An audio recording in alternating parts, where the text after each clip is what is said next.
Bonjour Marc Dufour, adjoint au maire de Montpellier, chargé de l'emploi et du développement économique. Vous avez été élu donc sous l'étiquette MoDem, un parti dont vous avez été président départemental. Puis après les régionales de 2010, vous en avez été suspendu parce que vous n'aviez pas présenté de liste MoDem pour ces élections. Depuis, vous avez été réintégré récemment. Où en êtes-vous exactement au niveau et au sein du MoDem? Vous êtes un militant lambda? Non, je suis MoDem. Je suis fondamentalement convaincu que les thèmes que nous avons développés lors de la dernière élection présidentielle et ce que nous faisons depuis quelques années sont les bons. On les retrouve aujourd'hui dans beaucoup de partis. Je crois que le regard que porte François Bayrou et le MoDem sur la société française est le bon et qu'on a perdu beaucoup de temps. Si on l'avait un peu plus écouté, on aurait évité quelques embûches. Donc je me sens profondément MoDem, mais je suis avant tout un homme libre. Et quand je ne suis pas d'accord, je le dis. Je l'ai dit à Bayrou. On s'est expliqué là-dessus. Ça a été tendu pendant un bon moment. Hein. Maintenant, ça a été tendu, mais enfin, lui, il a le caractère de Bernet, et moi, j'ai un caractère languedocien bien trempé, et je pense qu'il est... Vous êtes gardois, hein, vous êtes de Nîmes. Hein. Je suis né à Nîmes, effectivement, et mes racines sont cévenoles. Et non, je crois qu'il est important de garder son libre arbitre, et je n'étais pas d'accord sur la façon dont les choses se sont passées au niveau des régionales, donc je l'ai dit, et je continuerai à dire les choses. Je pense qu'adhérer à un parti, ce n'est pas perdre son libre arbitre et sa capacité d'expression. En tout cas, moi, je ne le ferai jamais. Est-ce que vous allez reprendre des responsabilités au sein du parti? Il y a un nouveau président départemental, il s'appelle Hadj Madani depuis le mois de mai 2011.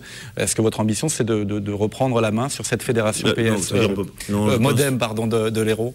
Non, je pense que bon, c'est bien que les équipes se renouvellent, etc. Moi, j'ai été très heureux de prendre ce parti à l'époque qui comptait quelques dizaines de militants et de le porter à 1300 militants dans l'Hérault.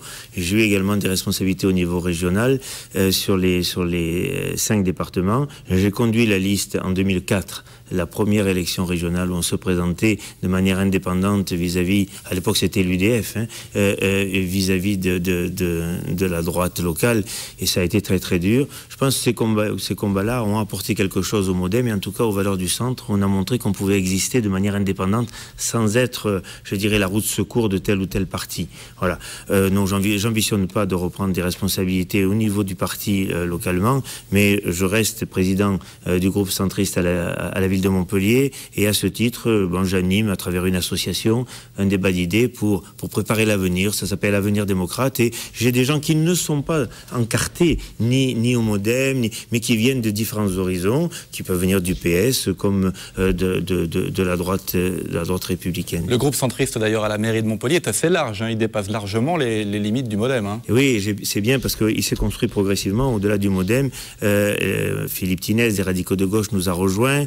Stéphane Mella de la gauche moderne nous a rejoints, c'est-à-dire des gens qui avaient plutôt, je dirais, qui sont de centre-gauche ou de centre-droit, et qui sont convaincus que gauche-droite, ça ne veut plus dire grand-chose aujourd'hui, en tout cas dans le contexte économique dans lequel nous vivons, et qui sont venus réfléchir dans un débat d'idées, dans un centre fort, pour essayer de construire une voie d'avenir. Est-ce que vous créez une majorité pour être candidat à la mairie en 2014 ? Je pense qu'il y aura tellement d'autres échéances avant. Regardons d'abord ce qui va se passer au niveau des présidentielles, des législatives, et puis comment la ville continue.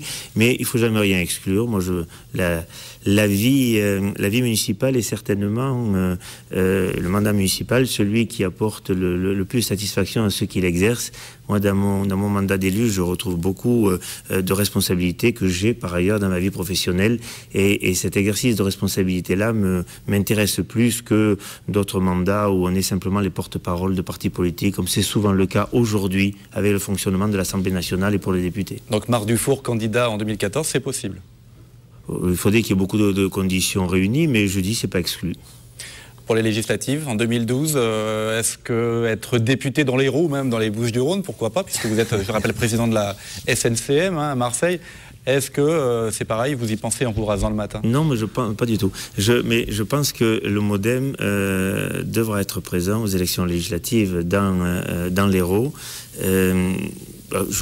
Parlons clair.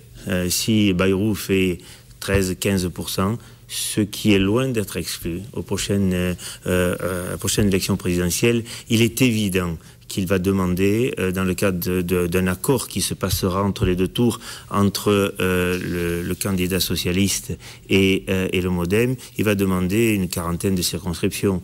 Il ne me paraîtrait pas du tout aberrant qu'il y en ait une ou deux réservées au MoDem dans notre région où nous avons été un parti extrêmement fort il y a encore quelque temps et où, je dirais, le MoDem a fait parler de lui dans de bonnes conditions.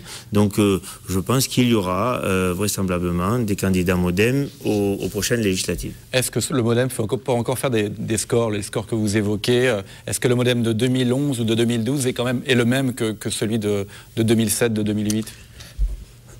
L'environnement a changé, mais je pense qu'il y a beaucoup de déçus du sarkozysme, on les voit.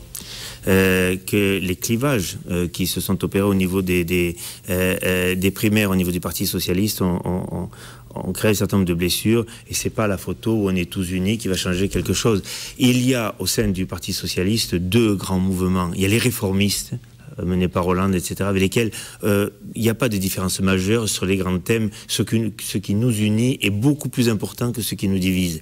Et puis, il y a ceux qui disent tout est la faute du capitalisme, il faut démondialiser, etc., il n'y a qu'à Faucon, et qui, de mon point de vue, n'apportent pas, je dirais, de réelles solutions à la crise qui est la nôtre, et avec lesquels la construction serait beaucoup plus difficile. Donc, vous avez voté pour les primaires socialistes, oui, d'ailleurs, à Montpellier. Oui. On a d'ailleurs les images, on s'est croisés par hasard à la mairie de Montpellier. Pourquoi vous êtes engagé comme ça sur des valeurs de gauche, hein? J'ai voté d'abord parce que j'ai bien lu la charte en disant les valeurs de gauche. Et je revendique que ce n'est pas des valeurs de gauche.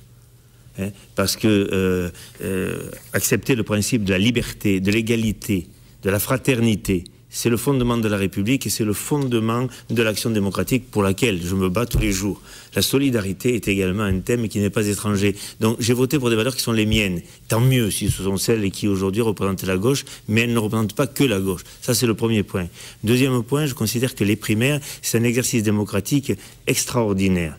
Alors, on peut ergoter sur la façon dont c'est organisé, etc. Mais je pense que beaucoup de partis, dont le nôtre, et devrait s'enorgueillir de procéder ainsi plutôt que d'avoir un système de cooptation très élitiste et qui laisse beaucoup moins de part au débat démocratique et politique. Retour à la mairie de Montpellier, je rappelle que vous êtes adjoint à l'emploi, au développement économique. Alors l'actualité du week-end, c'était l'inauguration de la nouvelle mairie de Montpellier. Alors des voix se sont élevées pour dire c'est trop cher en période de crise, 130 millions d'euros, même si le projet a été quand même décidé il y a une dizaine d'années à peu près. Est-ce qu'il fallait faire cette mairie, cette nouvelle mairie de Montpellier? Alors déjà, je vais répondre pour le mandat d'élu dans lequel je suis inscrit. Tout était déjà décidé et avancé. Donc la question ne se posait pas, faut-il la faire ou non, il fallait la faire. Bon, fallait-il la décider? Quand elle a été décidée dans un autre contexte économique, il est évident. Et quand on décide une mairie, on la décide pour les 100 ans qui viennent. Bon, celle dans laquelle était la ville de Montpellier depuis des années, je crois qu'on est un petit peu à bout de souffle parce qu'elle a été décidée et faite avant les lois de décentralisation qui ont transféré au niveau local, au niveau des régions, au niveau des départements, au niveau des villes, beaucoup de compétences, ce qui fait que plus de compétences, plus d'effectifs, plus de responsabilités et donc nécessité de disposer de plus de moyens. Je crois que quand elle a été décidée, il fallait le faire. Je crois que si elle avait dû être décidée aujourd'hui, on l'aurait fait de manière plus modeste, mais c'était lancé. Quoi qu'il en soit, c'est un outil fantastique qui a été payé. Parce que j'ai entendu dire beaucoup de choses, elle va coûter cher dans les futurs impôts. Non, elle a été totalement payée. Et je dirais que pendant la période où nous avons investi sur la mairie, la ville a essayé de maintenir son taux d'investissement pour soutenir l'emploi public, et je pense que c'est une très bonne chose. Et elle va regagner maintenant une capacité d'investissement qui s'est un peu atténuée. Donc, il y a une extension qui est prévue de la mairie, mais assez réduite, mais quand même 8 millions et 8,4 millions d'euros qui est prévu pour la nouvelle mairie. Mais ce que vous dites, c'est que voilà, le gros de l'investissement est déjà réalisé. Et fait, oui. Je laisse ce côté-là, mais il y a eu 130 millions d'investis. Ils sont payés. À la fin de l'année, tout sera payé. Il y a pas... et donc, je dirais que bon, maintenant, nous allons pouvoir reprendre, je dirais, un mode de fonctionnement normal. C'est vrai que c'est difficile. C'est vrai que ça a nécessité et que ça a posé un certain nombre de questions sur lesquelles il a fallu apporter des réponses. La ville en ressort très peu endettée par rapport à la moyenne des villes de la taille de Montpellier, et ça nous laisse toutes les capacités d'action, y compris sur le plan économique, ce qui est l'essentiel. Un mot on revient à la politique, hein, de l'autre centre, entre guillemets. Il y a le nouveau centre, hein, d'Hervé Morin et puis Jean-Louis Borloo et son parti radical qui a annoncé qu'il ne partait pas à la course pour les présidentielles. Hervé Morin, lui, commence une tournée française qui ressemble quand même beaucoup à une campagne présidentielle. Il fait étape d'ailleurs à Montpellier. Qu'est-ce que vous pensez du parcours et de Jean-Louis Borloo, d'Hervé Morin? Est-ce que c'est des gens avec qui vous pourriez travailler, même des représentants locaux de ces personnalités-là avec lesquels vous pourriez travailler? Je connais, j'ai la chance de connaître personnellement et les uns et les autres, dont j'en parle comme d'anciens collègues, notamment pour Hervé Morin, puisqu'on a milité ensemble, on a été tête de liste de région ensemble en 2004 et on a eu maintes fois l'occasion de participer ensemble à des réunions publiques, donc je le connais bien. Je considère qu'aujourd'hui, la situation politique dans laquelle il s'est mise le prive totalement de toute liberté de manœuvre. Si il s'affronte à Sarkozy, il va perdre tous ses députés et il restera tout seul. S'il fait 1%, ce sera le maximum. Donc aujourd'hui, il est totalement instrumentalisé par Nicolas Sarkozy et sa candidature est une candidature de façade. Borloo, c'était plus profond, parce que Borloo essayait de représenter un centre très large, avec une forte composante écologiste, développement durable, etc. Mais il était dans le même paradoxe qui naît de la représentativité française au niveau de l'Assemblée nationale. Tant qu'il y aura une bipolarisation de la vie politique française, tant qu'il y aura plus de la moitié des Français qui ne sont pas représentés à l'Assemblée nationale, eh bien, le schéma, autrement dit, tant qu'il n'y aura pas une proportionnelle au niveau de la législative, ce genre de phénomène existera, et il faut avoir un courage hors du commun, une conscience, une vision de son destin comme l'a Bayrou, pour pouvoir continuer dans l'adversité que crée le fait de se présenter à une campagne présidentielle. Donc j'étais, moi, personnellement convaincu que Borloo n'irait pas au bout, et ça s'est passé ainsi. Il était complètement broyé dans le système de Sarkozy.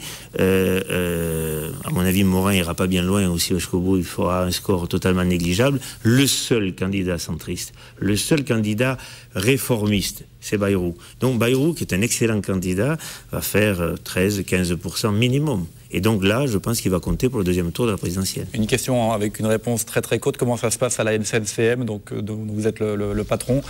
Est-ce que, comme le dit Midi Libre, vous avez besoin de garde du corps?